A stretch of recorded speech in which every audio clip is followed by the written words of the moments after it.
সেই হাসনাত জঙ্গি নেতা গতকাল নতুন একটি নাটক নিয়ে এসছে। নাটকটি কি? তাকে কে বা কাহারা গাজীপুরে সন্ধ্যে ৭টায় আক্রমণ করেছে, গুলি করেছে। জানালার কাঁচ ভেঙে গিয়েছে গাড়ির, সেই গাড়ির কাঁচ ভাঙা গাড়িতে তার হাতে কাঁচ লেগেছে এবং একটু জখম হয়েছে। বলেছে গুলি হয়েছে, তাও ফাঁকা গুলি। এখন চিন্তা করে দেখেন, কাকে আক্রমণ করেছে? একজন জঙ্গি নেতাকে। কি করেছেন তিনি? তিনি মানুষের বাড়ি বুলডোজার দিয়ে ভেঙেছেন। তিনি মানুষকে হত্যা করেছেন।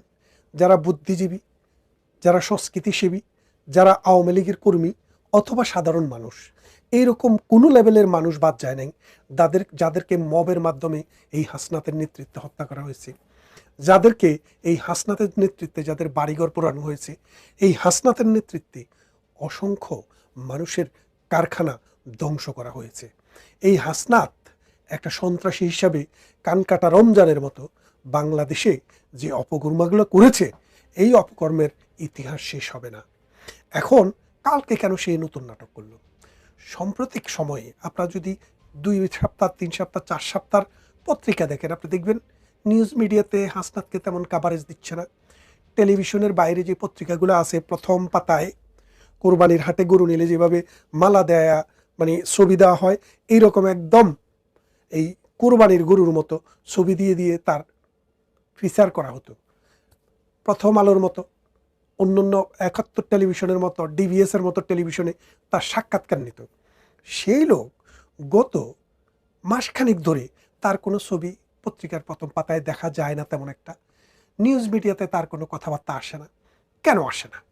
কারণ পত্রিকাগুলো, নিউজ মিডিয়াগুলো, সোশ্যাল মিডিয়াগুলো এতদিনে বুঝে গেছে যার দ্বারা শুধু ধ্বংস সম্ভব, সেই এই 18 কোটি মানুষের দেশে সৃষ্টির পক্ষে কোনো কন্ট্রিবিউশন রাখতে পারবে না। তার পক্ষে কখনো এই বাঙালির জীবন, মান, সম্মান, অর্থনীতি, রাজনীতি, সমাজনীতিকে উন্নয়ন করার জন্য কোনো কন্ট্রিবিউশন রাখা সম্ভব না। সে হচ্ছে একটা নিরেট সন্ত্রাসী।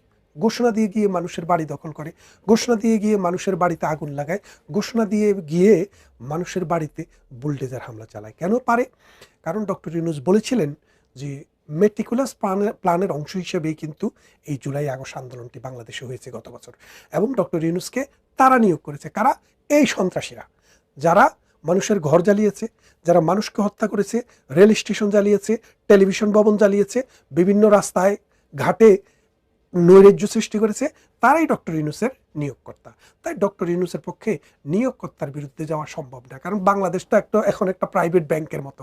আপনি দেখেন, সরকারি ব্যাংক বা প্রতিষ্ঠানে আপনার চাকরির সময় হচ্ছে সকাল 9টা থেকে বিকেল 5টা। 5টা হয়ে গেছে, কর্মকর্তারা তাদের কাজ সেরে বাসায় চলে যাবে। আর বেসরকারি যেটা প্রাইভেট কোম্পানি, এটা 8টা, 9টা, 10টা পর্যন্ত কিন্তু অফিস চলে। কেন চলে? এখানে সরকারের প্রতি মানুষের যতটা টাস্ক থাকে, প্রাইভেটের প্রতি অতটা টাস্ক থাকে না। সেই জন্য তারা বেশি করে কাজ করে সেটা দেখায়। এখন ডক্টর ইউনূসের এই প্রাইভেট লিমিটেড কোম্পানিতে রাতে দিনে যেসব লোকেরা ওই বকরানিত কোত্থেকে, আপনারা দেখেছেন যে আমাদের যে সচিবালয়, ওই সচিবালয়ে গিয়ে তারা বকরানিত। তারা স্কুলের মাস্টারকে বদলাইতো, বিশ্ববিদ্যালয়ের ভিসি বদলাইতো, পুলিশ বদলাইতো, ডিসি বদলাইতো, ওখান থেকে টাকা নিত। টাকা নিয়ে তারা এই নৈরাজ্য যারা করতো তাদের সাথে শেয়ার করতো। এই শেয়ার অ্যান্ড কেয়ারের ভিত্তিতে বাংলাদেশটাকে একটা প্রাইভেট লিমিটেড কোম্পানি করা হয়েছে। সেই প্রাইভেট লিমিটেড কোম্পানির যে স্টেক হোল্ডাররা, ওই টেলিভিশন, রেডিও, সংবাদপত্র, তারা এখন বুঝে গেছে যে তারা যদি আরও বেশি দিন থাকে, আস্তে আস্তে বাংলাদেশ ধ্বংস হইতে নিঃশেষ হয়ে যাবে। তো এই বাংলাদেশকে তো নিঃশেষ করা যায় না। তাই এই নিজের জানতে বা অজান্তে এই সংবাদকর্মীরা, এই মিডিয়া কর্মীরা আস্তে আস্তে হাসনাতদেরকে লো প্রোফাইলে নিয়ে যাচ্ছে। তা হাসনাত এখন চিন্তা করলো, আমি এত কিছু করলাম, এখন আমার কেন লো প্রোফাইলে চলে যেতে হবে? তা আমাকে নিজেই খবর সৃষ্টি করতে হবে। তাই তিনি গাজীপুর থেকে আসার সময় তার গাড়ির কাঁচ ভেঙে গেল। সেখানে ইনি তার, এটা কারা করেছে? তারই একটা গ্রুপ। তার সাথে সে হাসনাত যে গিয়েছিল গাজীপুরে, কেন গিয়েছিল? সেখানে কৃষি বিশ্ববিদ্যালয়ে, কৃষি একটা প্রতিষ্ঠানে সে একটা কমিটি করবে। সেই কমিটিতে যে গ্রুপকে সে দায়িত্ব দিয়েছে, আরেক গ্রুপ এটার বিরোধী। তাই তারা হাসনাতের উপর আক্রমণ করেছে। এখন এই আক্রমণের ফলে হাসনাত দেখাচ্ছে যে আওয়ামী লীগের লোক, এরপরে দুইজনকে ধরলো, একজন কি যুবলীগ কর্মী, আরেকজন শেখ রাসেল স্মৃতি সংসদের নাকি সভাপতি নাকি সেক্রেটারি। তার মানে দেখেন ওদর পিণ্ড বোদর ঘাড়ে। হত্যা, নৈরাজ্য, সন্ত্রাস, সাদাবাজি, দুর্নীতি করছে এই হাসনাতের দল। আর এখন এই নৈরাজ্যের জন্য দায়টা উঠাচ্ছে আওয়ামী লীগের উপর। অথচ আমি প্রতিদিন ব্যক্তিগতভাবে কোনো না কোনো গ্রুপে জয়েন হই, বিভিন্ন জায়গায় কথা বলি, দেখি আওয়ামী লীগ যারা করতো, যুবলীগ যারা করতো, ছাত্রলীগ করতো, তারা কতভাবে পালিয়ে পালিয়ে জীবনযাপন করতেছে। তারা হত্যাকাণ্ডে অংশগ্রহণ করা তো দূরের কথা, তারা কারো উপরে আক্রমণ করা তো দূরের কথা, নিজেকে রক্ষা করার জন্যই তারা হিমশিম খাচ্ছে। আর আপনাদেরকে খাওয়াচ্ছে কি? আওয়ামী লীগ এসে এখানে আক্রমণ করছে। এখন এই যে একটা জিনিস বোঝেন, যে হাসনাত যে গাড়িতে চলে, এই ফলা 2 দিন আগে পাশ করছে, তার কাছে মানে পকেট ফুটা একটা মানুষ, তার কাছে এই অল্প সময়ের ভিতরে গাড়ি কিভাবে আসে? তার চাকরি কি? তার কি বেতন দেওয়া হয়? তার কি কোনো বেতন আছে? বেতন নাই। কদিন আগে টেলিভিশনে এসে বলতে চাচ্ছিল যে কি আমার 2-3টা মানে বই আছে, অমুক আছে, তমুক আছে, ওখান থেকে টাকা আছে। এটা হলো অবৈধ টাকা, দুর্নীতির টাকা, সন্ত্রাসের টাকা, চাঁদাবাজির টাকা। মানুষকে কিভাবে লেজিটিমেট করবে, সেই জন্য এগুলো বলছে। এই হাসনাতের এই যে মার খাওয়া, এটা হচ্ছে একটা সাজানো নাটক। এই নাটক দিয়া বাংলাদেশে হাসনাতরা আমাকে আপনাকে বোকা বানাচ্ছে এবং এই মিডিয়াকে তাকে প্রথম পাতায় আবার দেওয়ার জন্য একটা সুযোগ করে দিচ্ছে। আপনারা জানেন বাংলাদেশের যে বর্তমান মিডিয়া, এই মিডিয়া কিন্তু স্বাধীন না। এই মিডিয়া কিন্তু মনের কথা বলতে পারছে না। এই মিডিয়া তারা যে আগে যেভাবে নিউজ করতে পারতো, সে নিউজ এখন করতে পারে না। এখন একটা নিউজ করতে পারবে, সেটা হলো আওয়ামী লীগের বিরুদ্ধে হলে নিউজ করা যাবে। এই ছাড়া আর কোনো নিউজ তারা করতে পারে না। আপনারা দেখেন যে বাংলাদেশ স্বাধীনতার পর থেকে গত 53 বছরে বাংলাদেশ কিন্তু আস্তে আস্তে আস্তে আস্তে কিন্তু এমন একটা জায়গায় গেছে, দক্ষিণ পূর্ব এশিয়াতে আমাদের চাইতে ভালো অবস্থান আর কোনো রাষ্ট্রের ছিল না। অর্থাৎ বাংলাদেশ, ভারত, পাকিস্তান, নেপাল, ভুটান, শ্রীলঙ্কা এবং আফগানিস্তান, মিয়ানমার মিলে আমরা সবার চাইতে উপরে ছিলাম। আমাদের এই দেশটাকে তারা এই আন্দোলন করে শেখ হাসিনাকে ক্ষমতাচ্যুত করে বাংলাদেশটাকে একটা মগের মুল্লুকে তৈরি করেছে। আমরা মগের মুল্লুক শব্দটা ছোটবেলা থেকে শুনতাম, এখন মগের মুল্লুক আমরা সরাসরি দেখছি।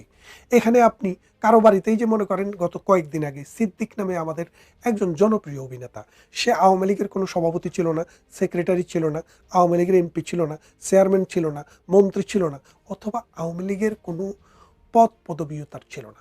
সেইখানে তাকে ধরে মারপিট করে তার গায়ের জামা কাপড় ছিঁড়ে তাকে দেওয়া হলো কোথায়? পুলিশে। কেন রে ভাই? সিদ্দিক কি আপনারা এমন কি ক্ষতি করেছে? সিদ্দিকের দোষটা কি ছিল? একটাই দোষ, সিদ্দিক আওয়ামীপন্থী ছিল।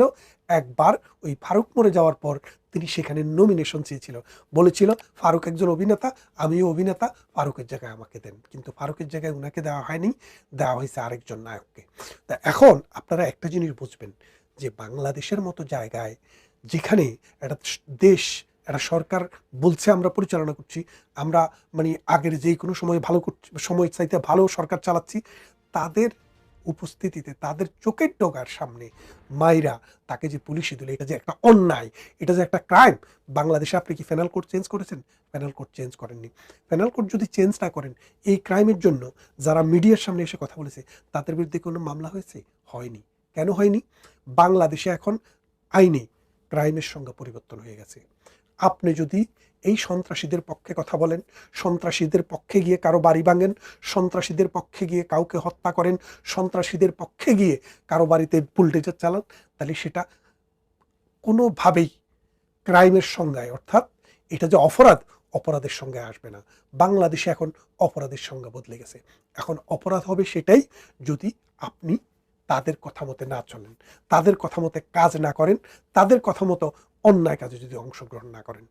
দেখেন, বাংলাদেশ আওয়ামী লীগ বাংলাদেশের স্বাধীনতার সাথে জড়িত, বাংলাদেশের উন্নয়নের সাথে জড়িত। বাংলাদেশে এই 53 বছরের ভিতরে জাতীয় এবং আন্তর্জাতিক লেভেলে যদি 50টা জিনিসকে আপনি লিস্ট করেন, যে এই 50টা জিনিস ইউনিকভাবে বাংলাদেশে হয়েছে, যেটা এই দেশকে, এই জাতিকে, এই সমাজকে, এই মানুষকে সামনের দিকে নিয়ে যাওয়ার জন্য, জাতিকে স্টাবলিশ করার জন্য ইতিহাসের পাতায় স্থান পাবে, সেই 50টির মধ্যে 45টি বাংলাদেশ আওয়ামী লীগ সরকার করেছে, আর 5টি হয়তো অন্যান্যরা করেছেন। তাহলে সেই আওয়ামী লীগের নেতা, কর্মী, সাধারণ মানুষ, তাদেরকে যেইভাবে নির্যাতন, নিপীড়ন, মিথ্যা মামলা, দিয়ে তাদের জীবনকে দুর্বিষহ করছে এই হাসনাতরা, সেই হাসনাতরা এখন নতুন করে কিসে পড়ছে? গুলিতে পড়ছে, তাও ফাঁকা গুলি। হাসনাতকে বলে রাখতে চাই, হাসনাত এখন তো ফাঁকা গুলি, গুলিতে কখন আবার বন্দুকে কখন আবার গুলিও চলে আসে সেটা কিন্তু বলা যায় না। তোমাকে থামতে হবে। তুমি যদি থামতে না জানো, এই বাঙালি আইয়ুবকে থামিয়েছিল, এই বাঙালি পাকিস্তানের ধম্ব থামিয়েছিল, এই বাঙালি জানে এই দেশকে, এই স্বাধীনতাকে রক্ষা করতে হলে কি করতে হবে। তাই আসুন, এদের এই নাটকে কান দেবেন না, এদের এই নাটকে গুরুত্ব দেবেন না। এটা একটা সাজানো নাটক। এই নাটকটা কেন সাজিয়েছে আপনাকে বলি।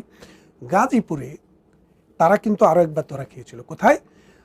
ওই যে আমাদের মুক্তিযোদ্ধা মন্ত্রী মোজাম্মেল হকের বাড়িতে সন্ত্রাসী হামলা যখন করতে যায়, গ্রামবাসী ধরে 2 জনকে হত্যা করে। এখন যারা গ্রামবাসীরা হত্যা করেছে, কাদেরকে হত্যা করেছে? লুণ্ঠনকারীকে, ডাকাতকে, চোরকে। তারা আইসা পরবর্তীতে ওদেরকে উদ্ধার করলো আর্মিরা, পুলিশরা। উদ্ধার করার পরে দেখা গেল তারা এই হাসনাতের লোক। তাহলে মানুষের বাড়ি ভাঙতে যাওয়া, রাত্রের অন্ধকারে মানুষের বাড়িতে ডাকাতি করতে কারা গেছে? ওই হাসনাতের লোকেরা। আর মায়ের দিল কারা? গ্রামবাসী। তখন হাসনাত তখন থেকেই কিন্তু গাজীপুরের উপরে খেপা। পুলিশকে দিয়া বহু চেষ্টা করেছে, পুলিশ কাউকে পায় না। এখন এই হাসনাত কি করছে? নতুন করে গাজীপুরে নতুন নাটক করে ওই গাজীপুরের আওয়ামী লীগের নেতাদের উপরে নির্যাতনের আরেকটি নতুন সূত্র আবিষ্কার করছে। পুলিশ বাহিনীকে বলি, আপনাদের কি মনে নাই কদিন আগে আপনাদের সহকর্মীকে পিটাইয়া হত্যা করে রাস্তায় ঝুলাইয়া রাখছিল? আপনারা সাবধান হন, এই সন্ত্রাসীরা আপনাদের জীবনও শেষ করেছে। সুতরাং আপনারা তাদের কোনো অন্যায় কাজে, এইসব মিথ্যা নাটকে প্রলুব্ধ হয়ে আওয়ামী লীগ কর্মীদের উপরে নির্যাতন করবেন না। এই দেশে আপনাদের সম্মান, আপনাদের ইজ্জত, আপনাদের চাকরির নিরাপত্তা এবং এই দেশে সুষ্ঠুভাবে বাঁচার নিরাপত্তা আওয়ামী লীগ ছাড়া আর কেউ দিতে পারবে না। ধন্যবাদ সবাইকে। অন্য কোনো ভিডিওতে অন্য কোনো বিষয় নিয়ে কথা বলবো। ভালো থাকবেন।